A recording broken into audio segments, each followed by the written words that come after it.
Welcome back to the class. आज हम देखने वाले हैं सेशन लेयर को। इससे पहले वाली वीडियो में हमने डिस्कस किया था एप्लीकेशन और प्रेजेंटेशन लेयर को। अगर वो वीडियो पहले नहीं देखी है तो एक बार पहले वो वीडियो देख लेने के बाद ये वीडियो देखना ज़्यादा सही रहेगा, ताकि हमें एक फ्लो में चीज़ें समझ में आ जाएंगी। सेशन लेयर का काम क्या होता है? जब हम कोई इंटरनेट पे कुछ यूज़ करते हैं, कोई डेटा कम्युनिकेशन शुरू करते हैं, तो उस डेटा कम्युनिकेशन को स्टैब्लिश करना, उसको सिंक्रोनाइज करना और जब तक हम कम्युनिकेट करना चाहते हैं उसको मेंटेन करना, ये रिस्पॉन्सिबिलिटी होती है सेशन लेयर की। इसको करने के लिए जो फंक्शंस वो प्रोवाइड करता है हमें, वो फर्स्ट है ऑथेंटिकेशन। ऑथेंटिकेशन मीन्स जब हम किसी चीज़ को एक्सेस करना चाहते हैं, हमने ऑनलाइन कोई लॉगिन हमें मिला, कुछ हम मेल भेजने वाले हैं और हमने जीमेल पे लॉगिन करना है, तो जब हम ऑथेंटिकेट करते हैं खुद को तभी हम किसी भी मेल बॉक्स में लॉगिन कर पाते हैं। अगर हमने यूज़र आईडी और पासवर्ड गलत दिया तो हम ऑथेंटिकेट नहीं होते हैं और हम लॉगिन नहीं कर पाते हैं, ना ही हम यूज़ कर पाते हैं। तो उस फीचर को प्रोवाइड करना सेशन लेयर का काम होता है। नेक्स्ट होता है ऑथराइजेशन। हम यूज़र हैं या हम ओनर हैं उस साइट के, उस हिसाब से हमें कितना ऑथराइज है हमारे पास, मतलब कितनी अथॉरिटी है हमारे पास डेटा को यूज़ करने की, किस लेवल तक हम यूज़ कर सकते हैं, उसको डिसाइड करना भी सेशन लेयर का काम है। नेक्स्ट है सेशन को मैनेज करना। ये ऐसे है जैसे हमने कोई फंक्शन हम अपने घर पे कर रहे होते हैं, तो हम किसी भी इवेंट मैनेजमेंट टीम को वो पूरा फंक्शन मैनेज करने की जिम्मेदारी दे देते हैं। तो उनका काम क्या होता है, वो आते हैं, सारा डेकोरेशन करते हैं, पूरा इवेंट मैनेज करते हैं, एंड देन सब कुछ जब हो जाता है तो वो एज इट इज़ जैसे पहले था, जो सिचुएशन पहले थी इवेंट के, वैसे ही छोड़ के वो वापस अपना सारा कुछ जो भी उन्होंने किया था वो सब हटाकर ले जाते हैं। ये पूरा काम, ये एक सेशन जो उन्होंने मैनेज किया, वैसे ही सेशन लेयर का काम होता है कि जब हम कुछ इंटरनेट पे कम्युनिकेट करना शुरू करते हैं, तो वो जो सेशन होता है हमारा, उसको मैनेज करना, इनिशिएट करना, अभी ये जो आपने ऊपर देखा था कि स्टैब्लिश करना, फिर उसके बाद सिंक्रोनाइज और मेंटेन करना, यही होता है कि जब एक सेशन शुरू हुआ तो वो एंड तक उसका सारा मैनेजमेंट देखता है सेशन लेयर। नेक्स्ट लेयर है ट्रांसपोर्ट लेयर। ट्रांसपोर्ट लेयर की कौन कौन सी रिस्पॉन्सिबिलिटी है? एक वो एरर कंट्रोल करता है, फ्लो कंट्रोल करता है, और कई सारे पॉइंट्स और भी हैं, जैसे कि सर्विस पॉइंट एड्रेसिंग है, सेगमेंटेशन है, एक एक करके सब देखते हैं हम। सबसे इम्पॉर्टेंट बात जो आप ट्रांसपोर्ट लेयर में याद रखने की है आपको, वो ये है कि वो प्रोसेस टू प्रोसेस डिलीवरी करता है। क्या मतलब है इसका? एक सेंडर और रिसीवर है और बीच में बहुत सारी नेटवर्किंग डिवाइसेस हो सकती हैं जिसके थ्रू ये डेटा हमारा जा रहा हो सेंडर से रिसीवर तक। अब जब ट्रांसपोर्ट लेयर है, उसकी रिस्पॉन्सिबिलिटी है सेंडर से रिसीवर के बीच में जो भी डेटा का फ्लो हो रहा है उसका एरर कंट्रोल करना, उसका फ्लो कंट्रोल करना, उसके बीच में कंजेशन कंट्रोल करना, एंड सो ऑन। जो भी वो देखेगा वो एंड टू एंड, एक प्रोसेस है सोर्स और एक प्रोसेस है रिसीवर, तो प्रोसेस टू प्रोसेस डिलीवरी को टेक केयर करना किसकी रिस्पॉन्सिबिलिटी होती है? ट्रांसपोर्ट लेयर की। आगे हम जब डेटा लिंक पढ़ेंगे तो हम हॉप टू हॉप भी देखते हैं, यानी कि जैसे इन दोनों के बीच में यही काम करना, ये किसी और लेयर की है जो कि डेटा लिंक लेयर है, वो हम बाद में देखेंगे। ये पॉइंट बहुत इंपॉर्टेंट है कि हम वहाँ पे भी देखते हैं कि फ्लो कंट्रोल और एरर कंट्रोल है, बट ये एंड टू एंड करता है वो नेक्स्ट नोड, मतलब बिटवीन टू नोड्स करता है, तो ये पॉइंट याद रखने वाला है। नेक्स्ट जो सर्विसेज है उसकी वो क्या है?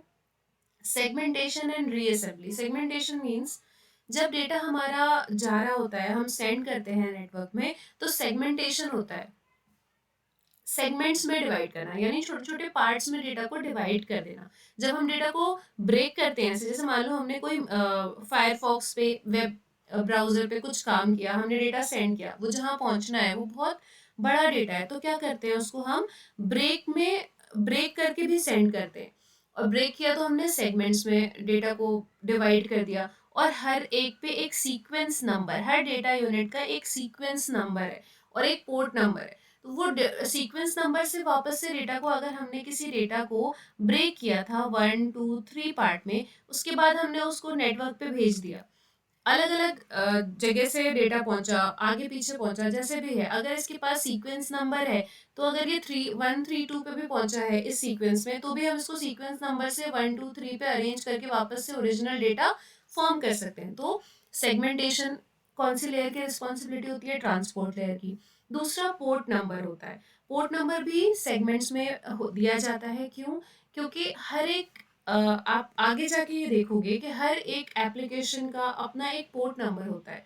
जो एप्लीकेशन लेयर पे हमने देखा था HTTPS, FTP, ये अलग अलग, ये SMTP, तो मेल भेज रहे हैं, अलग पोर्ट नंबर होगा। वो पोर्ट नंबर से पहचानते हैं हम कि कौन सी एप्लीकेशन पे ये डेटा रिसीव होना है। तो वो पोर्ट नंबर ट्रांसपोर्ट लेयर की रिस्पॉन्सिबिलिटी होती है प्रोवाइड कराना। नेक्स्ट, कनेक्शन को कंट्रोल करना। ये भी कनेक्शन को या सोर्स और डेस्टिनेशन के बीच में कंट्रोल करना।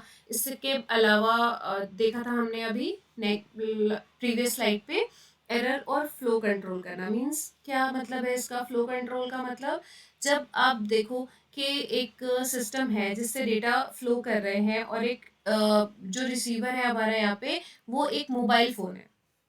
अब इसकी जो सिस्टम की स्पीड है वो है 100 Mbps और मोबाइल की स्पीड हमारी 10 Mbps है।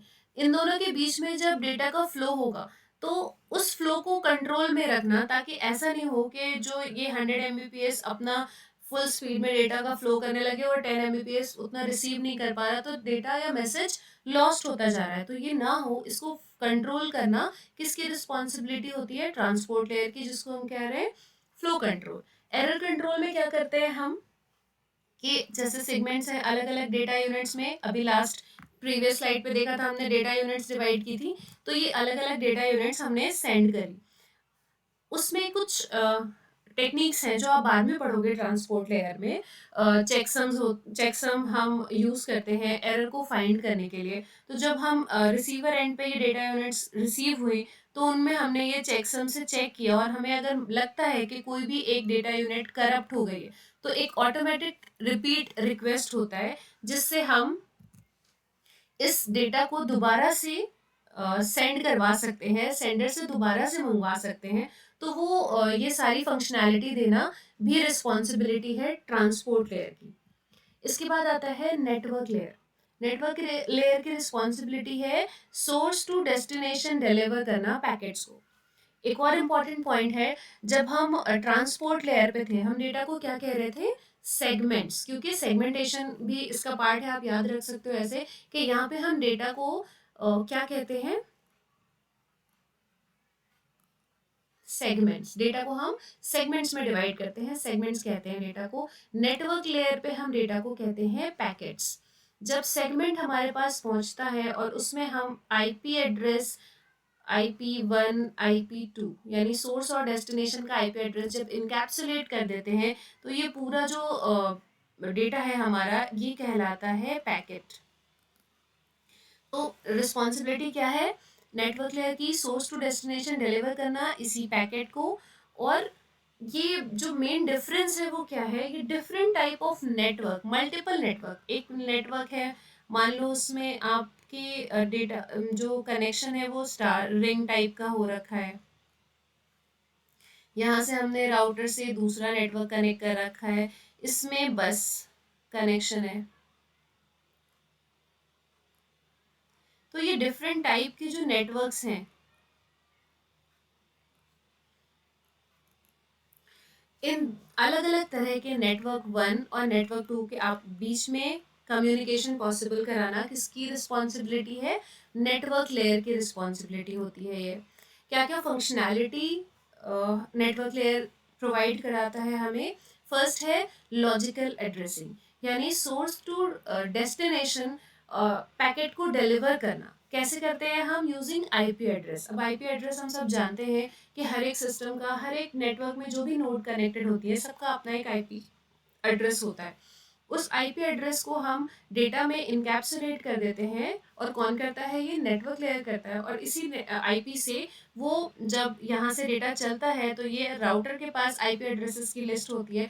वो वहाँ से देख के आइडेंटिफाई करता है कि ये किस नेटवर्क का आईपी एड्रेस है, और उसी फिर डिफरेंट राउटर्स में से किसी राउटर्स को सेलेक्ट करके जो भी बेस्ट होंगे उसके लिए, उसके टुवर्ड्स भेज देता है और वो अपने डेस्टिनेशन नेटवर्क में पहुंच जाता है।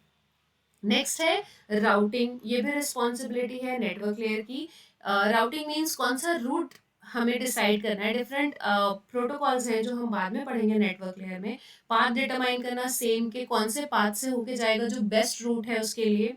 और फ्रेगमेंटेशन। फ्रेगमेंटेशन में क्या होता है कि डेटा जो है वो कई बार जो एक नेटवर्क से जब डेटा चला तो राउटर की कैपेसिटी हो सकता है उतने बड़ा पैकेट रिसीव करने की ना हो, तो उस कंडीशन में क्या करते हैं, डेटा को जो बड़ा पैकेट है उसको हम छोटे छोटे फ्रैगमेंट्स में डिवाइड कर देते हैं और इसी प्रोसेस को हम कहते हैं फ्रैगमेंटेशन। तो ये काम भी नेटवर्क लेयर की रिस्पॉन्सिबिलिटी है कि जब डेटा इतना बड़ा है, हमारा पैकेट साइज बहुत बड़ा है और कोई नेक्स्ट राउटर या इन बिटवीन जो भी इंटरमीडिएट राउटर्स हैं उनकी कैपेसिटी कम है, तो डेटा को ब्रेक करना ताकि वो छोटे छोटे फ्रैगमेंट्स में डिवाइड हो जाए और हमारा जो राउटर है या नेक्स्ट जो भी डिवाइस है वो उसको रिसीव कर सके। तो ये फ्रेगमेंटेशन है जो कि नेटवर्क लेयर की रिस्पॉन्सिबिलिटी है। आज की वीडियो में इतना ही। नेक्स्ट इसके बाद जो लेयर है वो हम नेक्स्ट वीडियो में देखेंगे। Thank you.